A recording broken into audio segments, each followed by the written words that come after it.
Ford on väljas vähe, ütleme sellise laiema haardega, ehk samas on ka tegelikult keskendutud ühele mudelile esmaesitusele, see on see D-Max.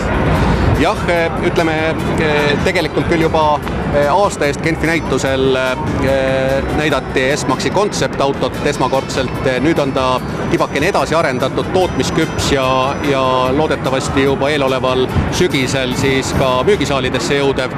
Jutt on siis Ford B-Maxist, väikesest mahtuniversaalist, millel puudub B-piilar, et B on jäänud ainult auto mudeli nimetusse, piilar on kadunud ja nii-öelda asendunud siis niinimetatud virtuaalse B-piilariga, mis on tegelikult sinnasema umbes 1,5 meetri laiuse ukseaugu ümber kujundatud ülitugevast boronterasest kere struktuuri osa, nii et külglööki kindluse suhtes on Ford B-Max sama kindel kui konventsionaalne sõiduauto.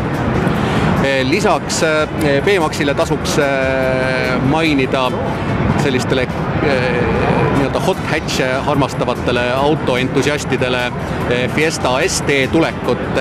Seesama kena punane auto oma 180 hobujõuga viib üpris kiiresti edasi. Oleks ainult teid, kus seda kõike saaks proovida.